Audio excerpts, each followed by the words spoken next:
la suite de violences intrafamiliales, j'ai été mis hors du domicile.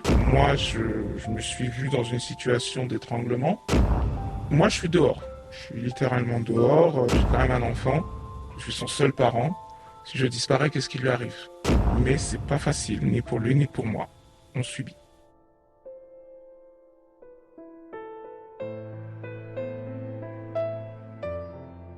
Bonsoir madame, je suis Sullivan Jous, conseiller municipal de la ville de Sevran. Je veille au respect de la dignité humaine et de l'égalité devant la loi. Nous sommes actuellement dans un hôtel à proximité du centre commercial Beau-Sevran. Nous sommes le vendredi 12 mars 2021. Est-ce que vous pourriez nous expliquer pourquoi et comment nous en sommes aujourd'hui à être dans cet hôtel en compagnie de votre enfant de 8 ans qui est à nos côtés ce soir? Alors, à la suite de violences intrafamiliales, j'ai été mis hors du domicile. C'était chez ma mère et depuis une semaine déjà. Et avec l'aide d'un élu de la ville, hein, vous-même, euh, nous avons sollicité la mairie. Et la solution qui a été trouvée par le CCAS, c'est de nous loger pour 3 nuitées en attendant de trouver d'autres solutions. Vous dites être victime de violences intrafamiliales. Est-ce que ça fait longtemps? Et si oui, est-ce que vous avez essayé d'anticiper cette situation et peut-être rechercher un logement de par vos propres moyens pour avoir votre propre logement, que ce soit un logement social ou dans le privé?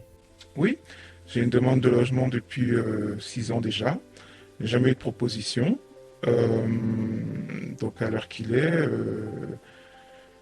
moi j'ai fait une main courante parce que les violences étaient quand même assez proéminentes. Et le but c'était de protéger mon fils parce que témoin de tout ça, la peur, la crainte, le stress tous les jours, se demander s'il est le bienvenu ou s'il va pas lui arriver quelque chose. C'était pas possible de le faire, de le laisser dans cette situation et de le laisser subir ce genre de violence psychologique déjà, sachant qu'il était témoin des violences qui m'étaient faites sur place. Au vu du signalement par la main courante que vous avez fait auprès des autorités judiciaires, est-ce que vous avez été placé dans un dispositif, parce qu'il y a quand même certains dispositifs qui existent pour les femmes victimes de violences, que ce soit conjugales ou intrafamiliales, est-ce que vous avez bénéficié de ce genre de protocole?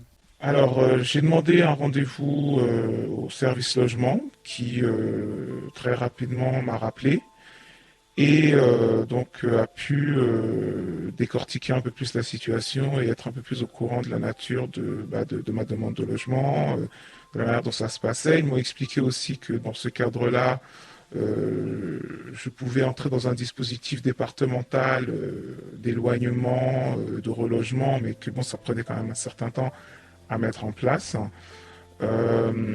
J'ai aussi rencontré l'association Sunshine dans le centre commercial qui accueille la plupart des femmes qui le souhaitent et qui osent aller les rencontrer et qui a été très accueillant, très avenant, que j'ai rencontré à plusieurs reprises et qui très vite m'a fait une attestation qui notifiait l'urgence de la situation et la véracité des violences en question. Donc effectivement, par la suite, assez rapidement, j'ai contacté la Fondation Abbé Pierre, la Fondation Framville. J'ai envoyé dans toute l'intercommunalité Terre de France aux différentes mairies et même plus. Alors vous nous disiez tout à l'heure être à la rue depuis une semaine, mais nous sommes aujourd'hui vendredi. C'est votre première nuit à l'hôtel. Vous dormez où depuis une semaine avec votre enfant? Moi, je suis dehors. Je suis littéralement dehors. J'ai pu bénéficier de peut-être 2, 3 petits canapés, mais j'ai dormi dehors. Et mon fils, j'ai pu le mettre en sécurité uniquement jusqu'à ce soir vendredi. Donc durant une semaine, à partir du moment où on a été mis dehors, j'ai pu le placer en sécurité chez des connaissances pendant une semaine. Mais pas plus parce que voilà, je l'ai récupéré et je l'ai pris j'ai pris les 3 nuitées pour que ça concorde avec le fait que je le récupère vendredi pour ce week-end jusqu'à lundi. Lundi, on verra. Alors c'est vrai qu'on vous a demandé de patienter le temps administratif, de pouvoir faire les rendez-vous. Vous êtes rendu à tous les rendez-vous, je vous ai accompagné. Il y en a encore lundi et mardi en espérant que ça puisse déboucher sur quelque chose. Mais comment vous expliquez aujourd'hui qu'en France, qui est le pays berceau des droits de l'homme, avec un arsenal juridique quand même assez conséquent, il soit aussi compliqué pour une personne victime de violences avérées de se retrouver du jour au lendemain à la rue avec un enfant, avec une demande de logement qui date depuis plus de 6 ans et qu'on puisse se retrouver dans la situation dans laquelle vous êtes actuellement? Je vais vous dire une chose. Il y a 30 ans de ça, j'ai vécu la même situation et j'étais l'enfant. Je suis passé par ces mêmes dispositifs. Et je suis désolé. Ils n'ont pas évolué. Je dirais même que ça a régressé parce que me trouvant moi mère dans cette situation, je trouve qu'il y a 30 ans, ça allait même plus vite qu'aujourd'hui. Donc je me pose des questions sur la méthode des structures, des infrastructures aujourd'hui. Je ne comprends pas. Alors c'est vrai que lorsque vous nous avez alerté sur votre situation, je me suis rendu lundi à la mairie avec des collaborateurs. J'ai pu voir M. Bastaro, qui est l'élu au logement de la ville de Sevran, qui s'était engagé à ce que vous soyez rappelé dans la journée, chose qui a été faite par un membre du CCAS. Vous avez eu des rendez-vous qui ont été faits, donc M. Bastaro a demandé d'attendre un petit peu le temps administratif, que les choses puissent se décanter. Quelles sont vos attentes de la part de la municipalité dont vous êtes originellement la résidente, c'est-à-dire Sevran, à savoir que là nous sommes donc vendredi soir, il y a le week-end qui va se passer. Toutes les personnes vont rentrer au chaud chez elles. Vous, aujourd'hui, vous avez cette solution temporaire de l'hôtel. Mais quelles sont vos attentes concrètes d'ici lundi? D'ici lundi, j'espère qu'ils auront étudié l'urgence de mon dossier et qu'ils feront valoir aussi que depuis 6 ans, j'attends et de me proposer peut-être un logement, ce qui serait la solution idéale.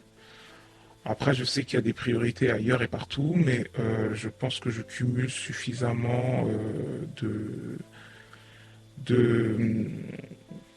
d'éléments tout court dans cette situation pour être considéré urgent et prioritaire.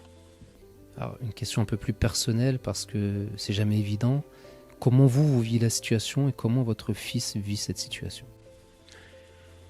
Moi, je suis très en colère, hein, mais bon, je garde le calme parce qu'il faut rester quand même assez serein et clairvoyant. Donc, je reste à l'écoute, je sollicite les personnes responsables et j'attends que le travail soit fait et que soit entendu et que soit respecté notre droit.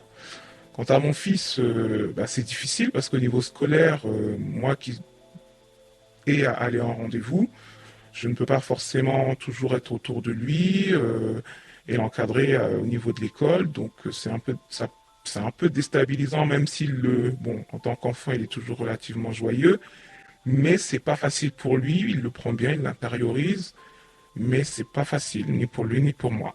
On subit.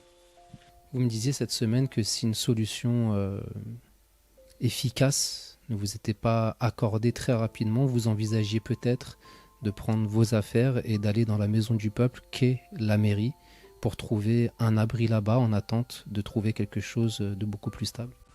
C'est pas peut-être, c'est sûr, c'est le seul endroit où je pourrais aller pour être entendu, puisque de toute façon, c'est là où je peux trouver secours. Donc j'ai pas le choix. Rick, aujourd'hui, un maire d'une ville est quand même le premier magistrat, il a des devoirs, des responsabilités, c'est le garant des droits sacrés, les droits fondamentaux de ses administrés, notamment le droit à la sûreté, parce que quand on dort dehors en plein hiver avec un enfant, c'est une situation de danger. Et ne rien faire ou ne pas faire suffisamment pourrait caractériser une non-assistance à personne en danger. On espère qu'on n'en arrivera pas jusque-là et qu'une solution pourra vous être trouvée très rapidement, que vous puissiez retrouver votre stabilité, une stabilité pour votre enfant qui, comme vous le disiez, est un peu perturbé au niveau scolaire, donc c'est aussi peut-être un potentiel qui n'est pas exploité à sa pleine mesure et en fonction du temps que ça peut prendre, on ne sait pas quelles en seront les conséquences sur le moyen et le long terme. En tout cas, vous avez beaucoup de courage, nous vous félicitons pour cela. Vous pouvez compter sur notre soutien comme vous avez pu en bénéficier depuis le début où vous nous avez alerté sur cette situation, en espérant qu'une solution sera trouvée très rapidement, dès lundi.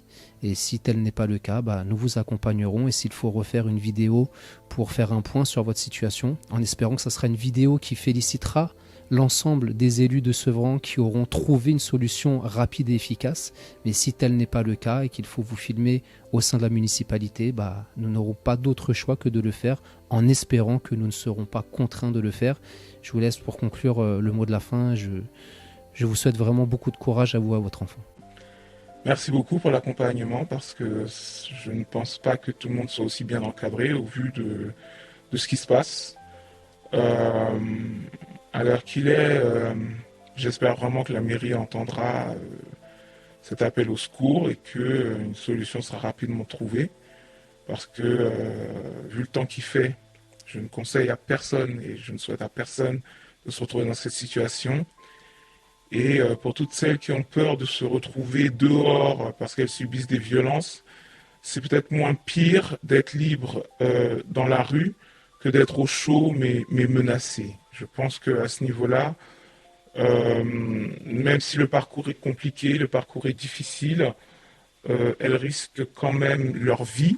Moi, je me suis vu dans une situation d'étranglement. Donc, j'ai quand même un enfant. Je suis son seul parent. Si je disparais, qu'est-ce qui lui arrive?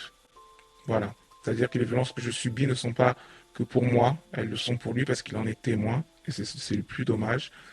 Bon courage à vous, félicitations pour votre courage en espérant qu'une solution sera trouvée rapidement et nous ne manquerons pas de tenir les téléspectateurs informés de l'évolution de votre dossier.